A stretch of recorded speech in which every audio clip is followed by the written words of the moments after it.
മക്കളെ ഞാൻ എൻ്റെ അമ്മയാണ് കേട്ടാ. ഞാൻ ഇവനെ വരയ്ക്കാനൊക്കെ കുറച്ച് തുടങ്ങിയിട്ടുണ്ട്. അപ്പം എനിക്കിതൊന്നും അറിയില്ലായിരുന്നു.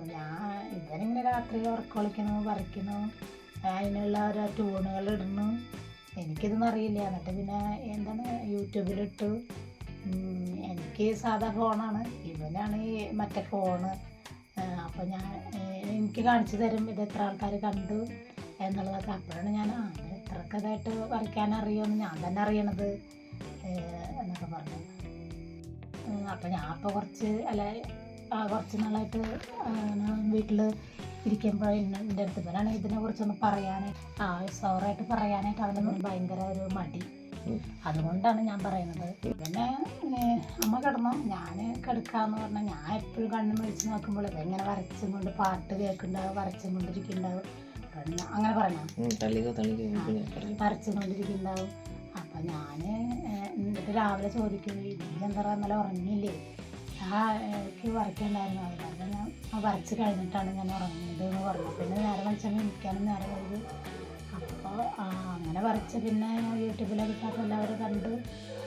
അപ്പോൾ എന്താ ലൈക്ക് അടിക്കാന്നല്ല പറയാം, ലൈക്ക് അടിച്ചിട്ടുണ്ട് ഇത്ര ആൾക്കാർ എന്നൊക്കെ പറഞ്ഞിട്ട് എൻ്റെ അടുത്ത് കൊണ്ട് കാണിച്ചു തരും. അപ്പോഴാണ് ഞാൻ നന്നായി ഇത്രയൊക്കെ വരയ്ക്കുമോ എന്നുള്ളത് ഇപ്പോഴാണ് എനിക്ക് അറിയാൻ തുടങ്ങുന്നത്. പിന്നെന്താ അറിയാൻ തുടങ്ങുന്നത്. എനിക്ക് ഇഷ്ടമല്ല വരണം. എൻ്റെ ആങ്ങളമാർക്ക് നന്നായിട്ട് വരയ്ക്കാൻ അറിയാം. എൻ്റെ അച്ഛനെ എനിക്കൊന്നും അങ്ങനെ വരയ്ക്കാനായിട്ടൊന്നും അറിയില്ല. അപ്പോൾ അതിൻ്റെ ഒരു ചെറിയ കഴിവ് തോന്നണം ഇവനെ കിട്ടിയിരിക്കുന്നത്, അങ്ങനെ എനിക്ക് തോന്നണു. പിന്നെ ഇപ്പം എത്ര മിനിറ്റായി? സെക്കൻഡ് പോലും ആയിട്ടില്ല. എന്നിട്ട് അങ്ങനെ അപ്പം അടുത്തുള്ളവരെല്ലാവരും അറിഞ്ഞപ്പോൾ മുന്നോട്ടെന്നാണ് വീട്ടിൽ വിളിക്കുക. അപ്പോൾ മുന്നോട്ടാ എൻ്റെ ഫോട്ടോ ഒന്ന് വരച്ചാടാ അങ്ങനെ പറയാറുണ്ട്. ഓരോ കുട്ടികൾ വന്നാൽ ചേട്ടാ ഫോട്ടോ വരച്ചായി അങ്ങനെ പറയാറുണ്ട്. അപ്പോൾ എല്ലാവരോടും ഞാൻ വരച്ചുതരാം അങ്ങനെ പറയും. എന്നിട്ട് വരച്ച് കൊടുത്തിട്ടൊന്നും ഇല്ല കേട്ടോ, ഇതുവരെ സമയം കിട്ടിയിട്ടില്ല. അങ്ങനെയൊക്കെ പറയുക. പിന്നെ അപ്പോഴേക്കും വല്ല പറക്കിന് പോകേണ്ട സമയമാകും, അപ്പം അതിന് പോകും. പിന്നെ വന്നാൽ 7 മണിയാകുമ്പോഴേക്കും ഞങ്ങൾ ഭക്ഷണം കഴിക്കും. അപ്പോൾ അത് കഴിഞ്ഞാൽ പിന്നെ അവൻ ആ റൂമിലിരുന്ന് പിന്നെ വരയ്ക്കാൻ. അപ്പോൾ ഞാൻ കിടക്കുകയാണ് എന്ന് പറഞ്ഞാൽ ശരി കിടന്നോളാം എന്ന് പറയാം. അപ്പോൾ ഒരു കുപ്പി വെള്ളം ഞാൻ അവിടെ കൊണ്ടുവയ്ക്കും.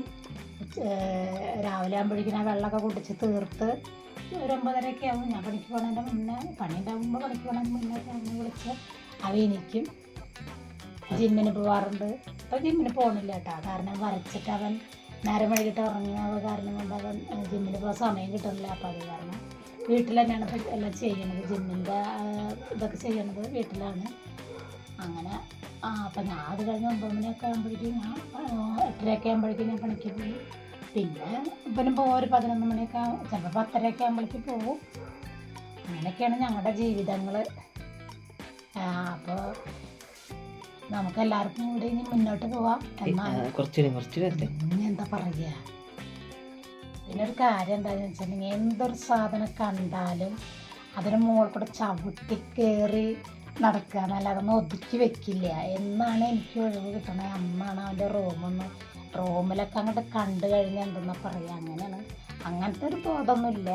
അത് വൃത്തിയാണെങ്കിൽ ഞാനൊപ്പം നടക്കണം. അതുപോലെ എന്തൊരു സാധനം കണ്ടാലും അത് ഞാൻ എടുത്ത് കൊടുക്കണം. കാരണം ഇവിടെ ഞാൻ പണിക്ക് പോയടുത്തേക്ക് ഫോൺ വിളിച്ചിട്ടാണ് എൻ്റെ അടുത്ത് ചോദിക്കുക, എൻ്റെ ഷർട്ട് എവിടെ, എൻ്റെ വാച്ച് എവിടെ, അല്ലെങ്കിൽ എൻ്റെ കോട്ട് എവിടെ. അവൻ തന്നെയാണ് എടുത്ത് വെച്ചിട്ടുണ്ടാവും. എൻ്റെ കോട്ട് എവിടെ, അത് തിരയില്ല. ആ നേരം കൊണ്ട് എന്നെ വിളിക്കുള്ളൂ. എവിടേക്കാണ് ഞാൻ അപ്പം ഫോണിൽ വിളിക്കുള്ളൂ, അമ്മ അതെവിടെ ഇവിടെ. അങ്ങനെയൊക്കെ അതൊക്കെ ഉണ്ട്. അങ്ങനത്തെ ഒരു ശ്രദ്ധ എന്ന് പറയണത് ഇല്ല. ഭക്ഷണം വെച്ച് പോയി കഴിഞ്ഞിട്ട് വെച്ചെങ്കിൽ ചിലപ്പോൾ എടുത്ത് കഴിക്കും, ഇല്ലേ അതുപോലെ ഇരിക്കുന്നുണ്ടാവും.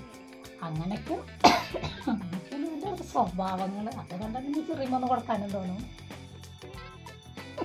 പക്ഷെ അതുവരെ കൊടുത്തിട്ടില്ല. ചെറുപ്പത്തിൽ അത് അടിച്ചു തന്നെ അതുവരെ കൊടുത്തിട്ടില്ല. ചിലത് കണ്ടു കഴിഞ്ഞാൽ ഞാൻ ഓങ്ങൊക്കെ ചെയ്യും, പക്ഷെ അടിച്ചിട്ടില്ല. അങ്ങനെയൊക്കെ 10 മിനിറ്റൊക്കെ ആയിട്ടുണ്ടാവും. ഇപ്പോൾ എന്തപ്പോൾ